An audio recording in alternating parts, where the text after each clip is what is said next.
आज today we have a beginning of this chapter। मैं जो विषय आपको पढ़ाने जा रहा हूँ वो मर्केंटाइल लॉ, बिजनेस लॉ या व्यापारिक संनियम कह सकते हैं।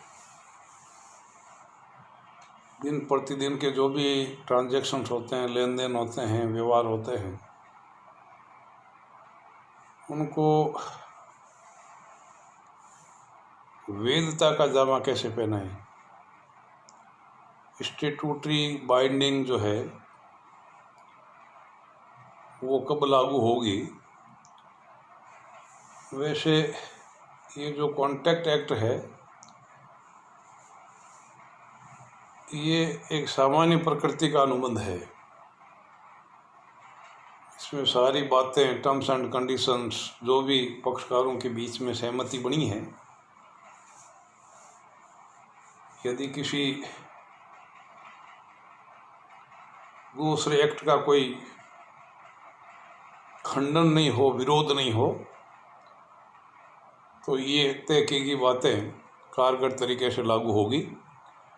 तो पहले चैप्टर के अंदर एक बड़ा क्वेश्चन बनता है, अनुबंध क्या है, what do you mean by contract, और वैध अनुबंध के आवश्यक लक्षणों की विवेचना कीजिए। ये एक बड़ा क्वेश्चन है। तो मैं आपको क्वेश्चन फॉर्मेट में ये बात बताने जा रहा हूँ। अगर सरल शब्दों में मैं बात करूँ तो पक्षकारों के मध्य वैधानिक संबंध स्थापित करने वाले ठहराव को ही अनुबंध कहते हैं। यदि दो पक्षकारों के बीच में इस प्रकार का ठहराव हुआ है, ऐसा प्रस्ताव स्वीकृति हुई है कि उनके बीच में वैधानिक संबंध स्थापित हो गया, तो आप मान करके चलेंगे कि उनके बीच में अनुबंध हो गया। इसी बात को पुष्ट करने के लिए मैं 2-3 विद्वानों का संदर्भ देना चाहूँगा। हालांकि बात वहीं जाकर के रुकेगी। पोलक POLLOCK पोलक ये कह रहा है कि प्रत्येक ठहराव एवं प्रतिज्ञा, प्रोमिस प्रतिज्ञा जो राजनियम के द्वारा प्रवर्तनीय हो, अनुबंध कहलाता है। आपने कोई ऐसा वचन दिया है, कोई ऐसा ठहराव किया है जो राजनियम के द्वारा प्रवर्तनीय होगा, तो वो अनुबंध का रूप ले लेगा। इसी तरीके से ब्लैक स्टोन ने अपनी बात कही है कि अनुबंध किसी विशेष कार्य को करने अथवा न करने का एक ऐसा ठहराव है जिसमें पर्याप्त प्रतिफल हो, there must be adequate consideration. या पर्याप्त, ये कानून का विषय है। कानून इतना ही चाहता है कि उनके बीच में फ्री कंसेंट होनी चाहिए, दबाव नहीं होना चाहिए। प्रतिफल कितना है इट डजंट मैटर, लेकिन यदि प्रतिफल क्वेश्चनेबल है, इतना कम है जो शंका पैदा करता हो, तो समस्या खड़ी हो सकती है। तो इसी तरह से आप देखेंगे भारतीय अनुबंध अधिनियम की धारा 2H में यही बात हो रही है कि प्रत्येक ठहराव, एवरी एग्रीमेंट, प्रत्येक ठहराव जो राजनियम के द्वारा प्रवर्तनीय हो, अनुबंध कहलाता है। तो निष्कर्ष के रूप में मैं ये कह सकता हूँ कि अनुबंध 2 या 2 से अधिक सक्षम, they must be competent, they have a capacity of contract। अनुबंध 2 या दो से अधिक सक्षम पक्षकारों के मध्य किसी कार्य को करने अथवा न करने का एक ऐसा ठहराव है जो राजनियम के द्वारा परिवर्तनीय हो। तो ये जो बात मैंने कही है, अगर हम इनका संश्लेषण और विश्लेषण करें तो अनुबंध की ये बातें जो मैं लिखने जा रहा हूँ दृष्टिगोचर होगी। These are the essential features of the valid contract. ये वेद अनुबंध के आवश्यक लक्षण हैं।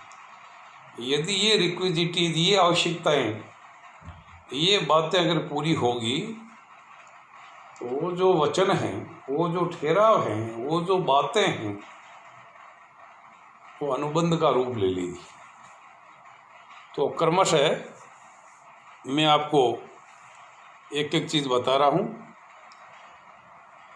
पहली शर्त ये है कि कम से कम दो पक्षकार, there must be at least two parties.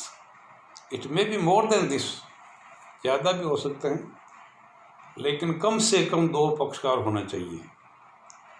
Number 2, ठहराव का होना, पहली शर्त। It is the milestone. और ठहराव के लिए कोई लंबा चौड़ा गणित नहीं है।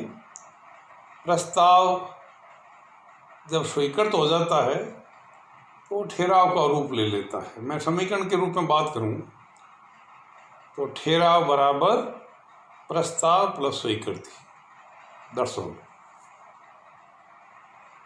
लेकिन केवल ठहराव होना इट इज़ नॉट एनफ, ये पर्याप्त नहीं है। तो तीसरा पॉइंट ये है कि ठहराव का वैधानिक रूप से लागू होना। अगर आपने कोई ऐसी प्रस्ताव की स्वीकृति दे दी जिस विषय को लेकर के अपन न्यायालय का दरवाज़ा नहीं खटखटा सकते, तो केवल ठहराव ही रहेगा, अनुबंध का रूप नहीं ले सकता। इसी तरीके से चौथा पॉइंट अपन ये कह सकते हैं, पक्षकारों में कंसर्निंग पार्टीज वैधानिक संबंध स्थापित करने की इच्छा का होना। There must be desire. Basically contract कोई हंसी मजाक का खेल नहीं है।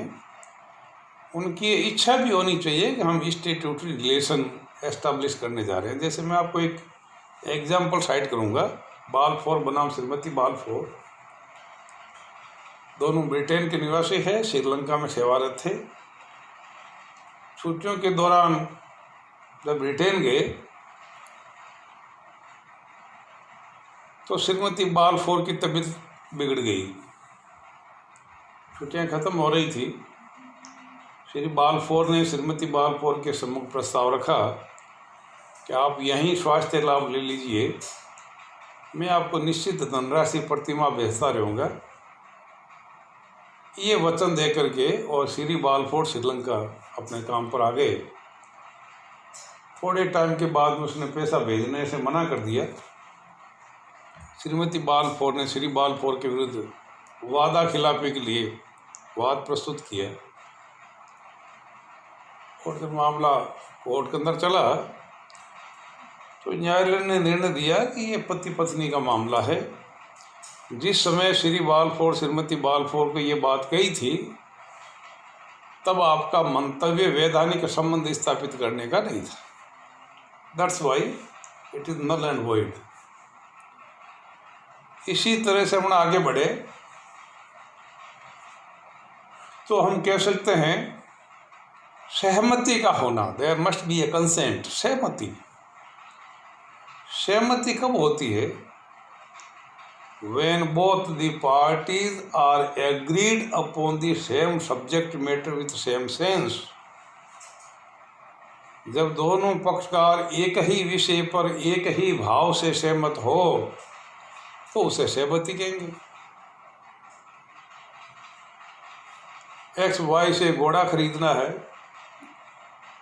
वाई के पास में 2 कलर के घोड़े हैं, वाइट एंड ब्लैक। वाई काला घोड़ा खरीदना चाह रहा है, एक्स सफ़ेद बेचना चाह रहा है।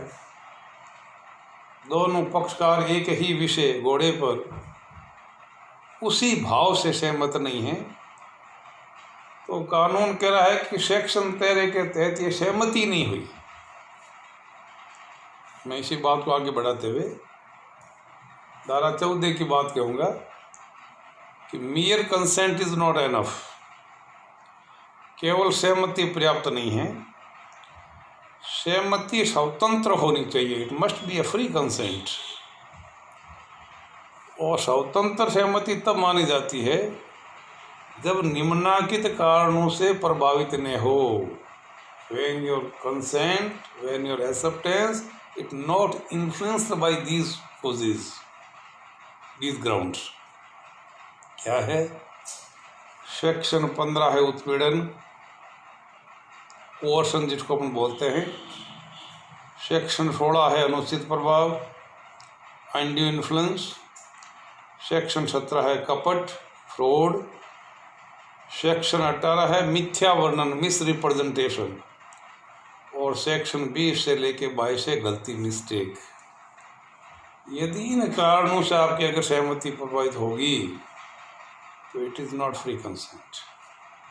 हम आगे चल के देखेंगे कि अगर इस तरह की अगर सहमति होगी तो वो जो ठहराव है वो व्यर्थ नहीं हो जाएगा, वॉइडेबल।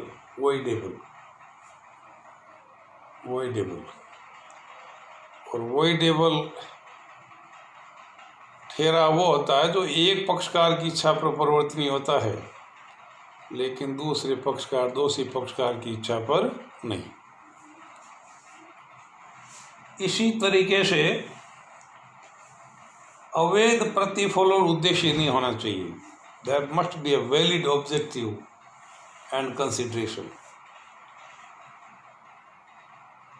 अवैध प्रतिफल और उद्देश्य क्या है? It is explain by the section 23। धारा 23 ने कहा है कि निम्नलिखित कारणों से अगर ठहराव बना है तो हम ये कहेंगे कि ये प्रतिफल और उद्देश्य वैध नहीं है।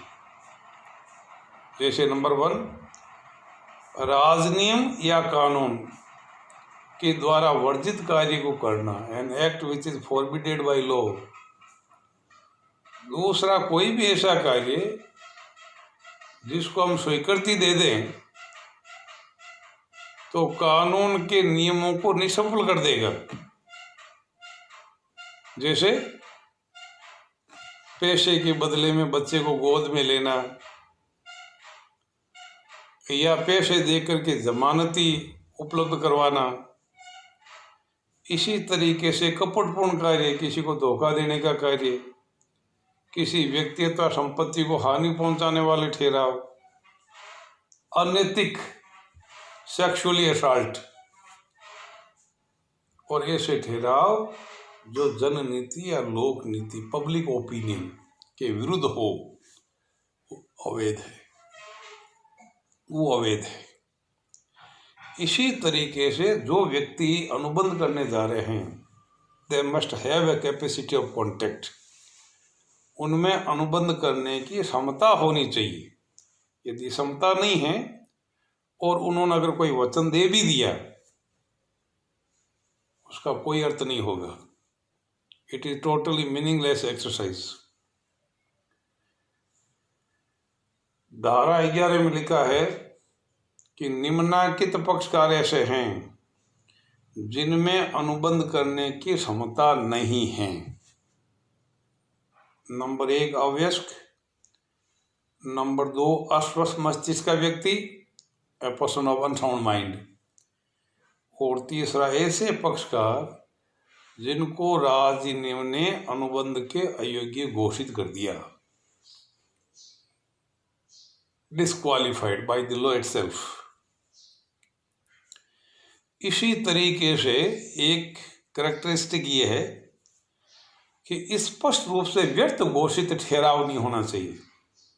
There are so many agreements which are clearly void, prima facie they are void ab initio, प्रारंभ से ही व्यर्थ। इसका खुलासा अपन अगले चैप्टर में करेंगे। अगर ऐसे ठहराव है तो वो केवल ठहराव ही बने रहेंगे, कभी अनुबंध का रूप नहीं ले सकते। और लास्ट विशेषता मैं इलेबोरेट करना चाहूँगा, यदि आवश्यकता हो, इन केस ऑफ नीड, तो वो ठहराव लिखित, प्रमाणित, अटेस्टेड एवं पंजीकृत होना चाहिए। यदि ठहराव की अगर आवश्यकता है तो it must be written, attested and registered. Thanks.